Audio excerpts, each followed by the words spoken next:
Hello everybody and welcome to today's edition of Daf Yomi, doing Daf 85 Omanei of Menachos. And the main topic of today's Daf revolves around the Korban Tova, the Thanksgiving offering. The Gemara presents a key legal distinction. What happens when a person dedicates a Korban Tova as accompanying loaves, but one of the two gets misplaced? Rabbi Abba offers a crucial insight. If the loaves are lost, they must be replaced, but if the animal sacrificed lost, it does not. Why? Because the loaves are second to the sacrifice. They are bought for the sake of the animal, not the other way around. This highlights the foundational principle of tefillah, a prayerful intent, and the hierarchy of sanctity in the temple service. The Daf also branches out, as the Talmud often does, to discuss the content of mucha, the choicest and best. We learn that all offerings must be of the highest quality. This leads to a discussion about the ideal way to prepare the fields for the Korban HaOmer, the barley offering brought on Pesach, and the shtei halechem, 2 loaves of wheat brought on Shavuot. The Gemara explains the specific ploughing and sowing techniques to ensure the flour is of supreme quality. The soul of the Daf.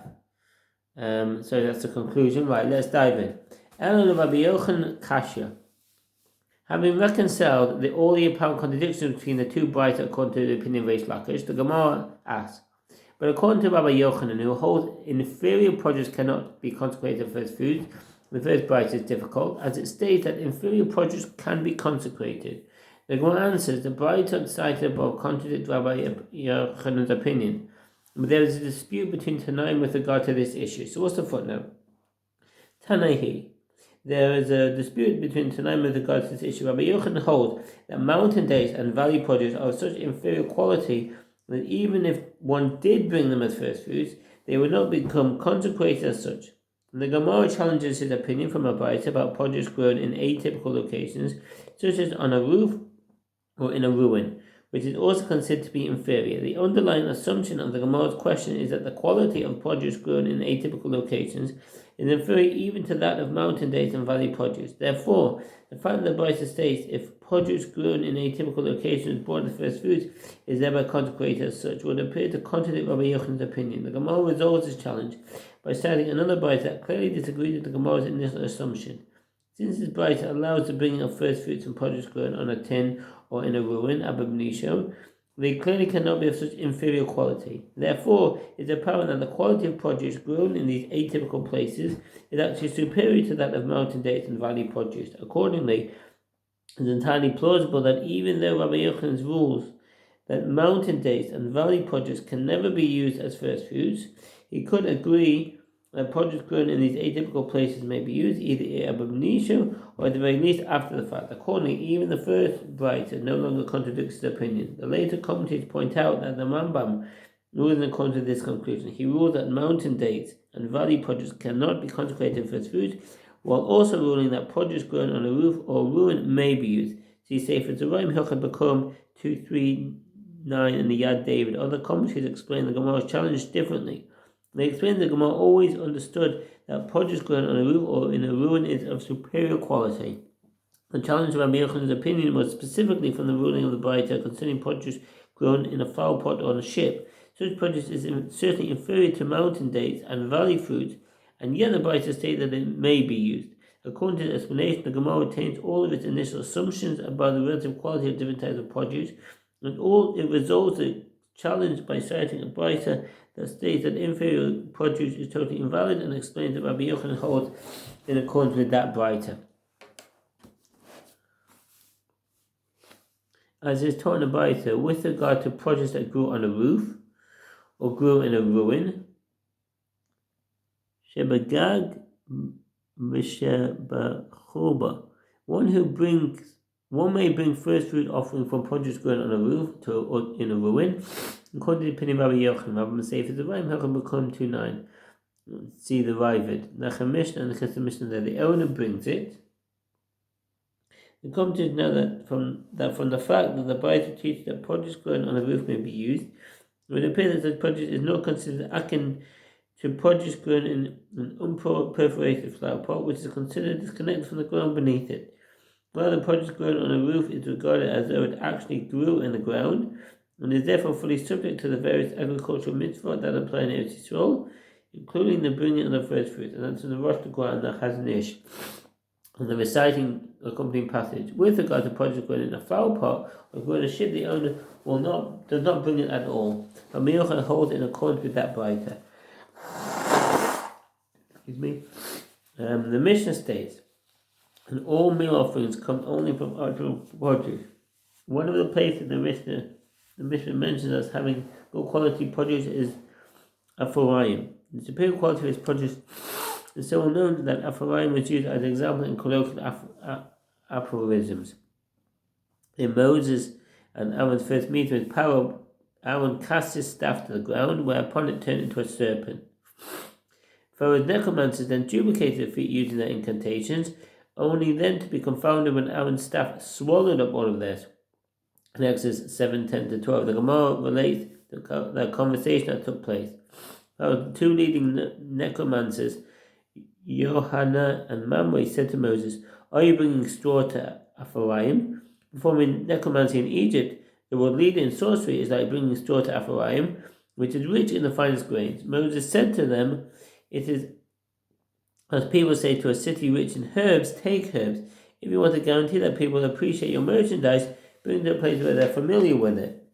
Mishnah. Ein mevi'in lo mi beis hazvolim, v'lo mi beis hashlochim, v'lo mi beis ha'ilon, v'im hevi kasher. Even when selecting grain for meal offerings from locations mentioned in the previous Mishnah, one may not bring. Ein mevi'in, one may not bring. It is not entirely clear whether the Mishnah's restriction on using grain from certain types of fields applies to all meal offerings or specifically to grain used for the Omer and 2 loaf offerings. This ambiguity results from a similar ambiguity concerning the conclusion of the previous Mishnah 83b. The previous Mishnah begins with a reference to all meal offerings, but then refers specifically to the Omer and 2 loaves. Therefore, it is not entirely clear whether the final clause of that Mishnah refers specifically to the Omer and the 2 loaves that it had just mentioned, or returns to discuss the halacha for all meal offerings. The Mishnah here is a direct continuation of that Mishnah, and so the same ambiguity applies. Rashi and Rabbeinu Baruch explained that both the final clause of the previous Mishnah and the Mishnah here refers specifically to the Omer and the 2 loaves. A support for this is the fact the Mishnah here continues to state that the field should be sown 70 days before Passover, which suggests that it refers to preparing the field to produce grain for the Omer offering, which is brought on the second day of Passover. Other commentaries disagree and explain that the Mishnah refers to all meal offerings. They cite support for this from the fact that the Mishnah states that the temple treasurer would inspect flour's quality. If the reference was to the Omer, this would then this would not be done by the temple treasurer but out of the representatives of the court, as it is the court who is responsible to bring the Omer offering. Nevertheless, even these commentaries see that the ruling that the field should be sown 7 days before Passover is stated with regard to the grain grown for the Omer. Because of Rashi, 55b, Rambam Sefer Yisurim Midbeach, number 6-7, as meal offerings from a fertilized field. Nomi Beis has volume, not from a fertilized field. Rashi and Rabbeinu Gershom Gold explain that the reference is to a field that requires fertilizer in order for it to yield produce. Grain from such a field may not be used either because there is a concern that the field may have been insufficiently fertilized, which would mean that the grain produced would be of an inferior quality, or because the use of fertilizer can adversely affect the taste of the grain. Rashi, manuscript, Rabbeinu and Baruch. Others explain that the reference is not to a fertilized field, but to a trash heap. It is certainly disrespectful to use such grain for meal offerings. That's the Rambam comment on the Mishnah. Nor from an irrigated field. Beis Hashlachim. The Gemara often distinguishes between 2 types of field. A Sada Haba'al is naturally irrigated by rainwater alone. A Beis Hashlachim field must be irrigated manually. Various suggestions are offered with regard to the etymology of the term Beis Hashlachim. Some suggestions derive from the root Shin Lamed Hey, which refers to something that shoots forth, and that's from the Song of Songs 4:13. Accordingly, it should be understood as a reference to a channel that runs forth through the field in order to supply it with water. Others claim that the word is cognate to the Aramaic word for thirst, As such fields do not receive sufficient rainwater, they are thirsty for more water. See Mod Cotton. The commentaries disagree with regard to which type of irrigated fields can be described as Beit HaShlochim. Some explain that it refers exclusively to a field of grain and not to an orchard of the riff. Others say, and it refers specifically to a vegetable garden, written Riaz, yet others say that it refers to both a vegetable garden and a field of grain, written Meiri. Many early authorities maintain an orchard are also included, nor from a field of trees. A meal offering should not be bought from flour made from grain grown in an irrigated field, a fertile field, a field of trees, or from an uncultivated tract of land. And when did be a meal offering with such flour, it is fit in accordance with the ruling on the mission of Ram Sefer. Some explain that trees draw a large amount of nutrients from the soil, thereby depleting the amount available for the grain, which diminishes the grain's quality. As Rashi manuscript as explained, when the shade cast by the trees impedes the development of grain beneath, as Rashi. As such fields do not produce grain of optimal quality, but if one did bring a meal offering of grain from such fields, it is fit. How does one produce optimal quality grain? We plough the field during the first year. In order to prepare a field in order to ensure that it will produce superior quality grains for meal offerings, one should employ the following method. During the first year, half the field is ploughed and the other half is sown. In the second year, the half that was sown is ploughed and the half that was ploughed is sown. The sowing would be done 70 days before Passover. If the field had not yet been previously cultivated, then in the second year the plowing would be repeated before sowing the field. But he does not sow it, and in the second year he sows it 70 days before Passover, and in that manner it produces grain that will provide an abundance of fine, high quality flour. How does the temple treasurer inspect?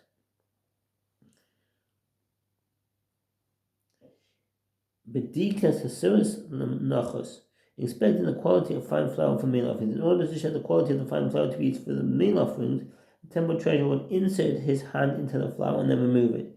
If the powder is removed when he takes out his hand, the flour is rendered unfit for use until it is adequately sifted. And Rambam Sefer Avoda, Hilchot Yisur Mizbeach 6:12.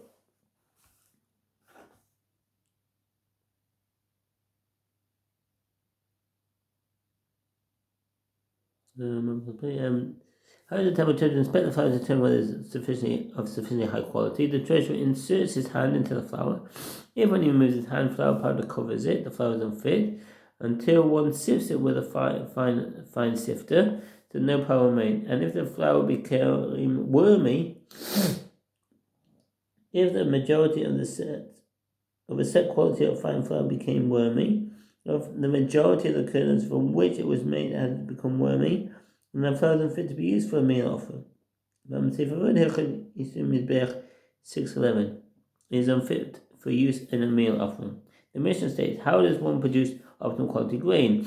You plough the field during the first year, and then in the second year he sows it. The Gemara clarifies what should be done in the second year. The dilemma was raised before the sages. But some explain that the dilemma is whether the land is put at all in the second year before it is sown. And that's from the Lechem Mishnah of Ram Sefer Avoda. Therefore, others maintain that land must always be ploughed before it is sown. Accordingly, they explain that the dilemma refers not to irregular ploughing called harisha, but to a deeper, more thorough ploughing called nir, which is performed at the beginning of the season. This more thorough ploughing is certainly performed at the beginning of the first year. The dilemma is whether it is necessary to perform it again in the second year, or it is sufficient to prepare the soil through regular, more superficial act of ploughing. This is Rashi manuscript. What is the Tana saying? Is he saying that he ploughs the field during the first year, and in the second year he ploughs and sows it? Or perhaps he's saying that he ploughs the field during the first year, and in the second year he sows it without ploughing it. The Gemara suggests, come and hear a resolution as is taught in the Brisa. Rabbi Yossi says, what's concerning grain grown in Korazayim and Kefa Achem? It is not clear whether the word Hitei is the first part of the name of a place called Hitei Korazayim, or whether it should be interpreted literally as a reference to wheat. The latter possibility presents difficulty because the Brisa concerns the procurement of barley for the offering. Accordingly, if the word means wheat, it should be interpreted in a more general sense as referring to all grain, and that's from Tosfot. If only these places would have been close to Jerusalem, they would have bought barley from them for the Omer. Other halacha is that one brings the Omer only from southern fields. Hamudra. Some explain that the fields which are located in the south of Israel as that area receives more sunlight than the north, as Rashi manuscript. Combining this requirement with the halacha that Omer may be bought from areas close to Jerusalem results in the conclusion that only fields located immediately south of Jerusalem may be used. Alternatively, the reference is not to the location of the field, but to its slope. The Omer must be bought from fields that sloped toward the south, such as the field on the south side of a hill. This maximizes the amount of sunlight that the plants receive, thereby enhancing the quality of grain produced. According to his explanation, the field must be located anywhere that is close to Jerusalem, even to its north, west, or east, as Tosfot. And those that are plowed for that purpose, as upon such fields, the sun rises and shines, and from those fields the sun also sets. In other words, those fields are exposed to a lot of sunlight, so they produce a superior quality crop. Karazayim and Kefar Achim were such fields, but they were too far from Jerusalem for their barley to be used for the meal offering. The Bible continues, how does one produce optimal quality grain? He plows the field during the first year, and in the second year he plows it once, and then repeats the plowing a second time, and he sows it 70 days before Passover. It is done this way in order that the sowing will be done close to the time when the strength of the sun reaches its climax, and will thereby produce a high quality crop in which the length of the stalk is a handspan. Zeret. The word zeret is the name used to refer to the little finger. The zeret also serves as the basis for a unit of length, like other units of length that are based on human limbs and specifically part of the hand. The measurement of a zeret is fixed as being the distance between the tip of the little finger to the tip of the thumb, a handspan. The zeret is used as a measurement in the Torah in reference to the dimension of the breastplate. See Exodus 28:16. And then one reaps the grain and gathers it into a pile, and then he threshes the grain and winnows it, and then he saws the inedible admixture from the edible grain, and then he grinds the grain and sifts it and brings the flour produced to the temple treasurer, and the treasurer inserts his hand into it in order to check its quality. If upon removing his hand powder covers it, the treasurer says to the owner, go back and sift it a second time. The sages say in the name of Rabbi Natan that the treasurer would perform a more thorough examination of the flour's quality. He douses his hand with oil and then inserts it into the flour until all of its powder will be brought up. The Gemara explained that the Braita provides a resolution to the dilemma. In any event, the Braita teaches that during the second year, the owner of the field plows it once and then repeats the plowing. It is explicit then that during the second year, the field should be plowed. The Gemara rejects this proof. But even according to your reasoning, ultimately the mission does not teach that he plows the field and then repeats the plowing. That's the end of the Omid. Thank you for listening. So we'll just do a concluding thought. The integral laws we have studied on this daf are not mere technicalities, they provide a profound lesson in the human condition. The emphasis on Mucha teaches that service to God must be with the whole heart and with the very best we have to offer. It is a call to spiritual excellence. Just as a farmer toils in the field to produce the finest grain for the altar, so too must we refine our character and actions. The Talmud is not just about offering the flour and oil, it's about offering our very selves. And thank you very much for joining me. Feel free to subscribe and leave a comment, and I wish you all the best. Take care, and only peace in Israel. Bye.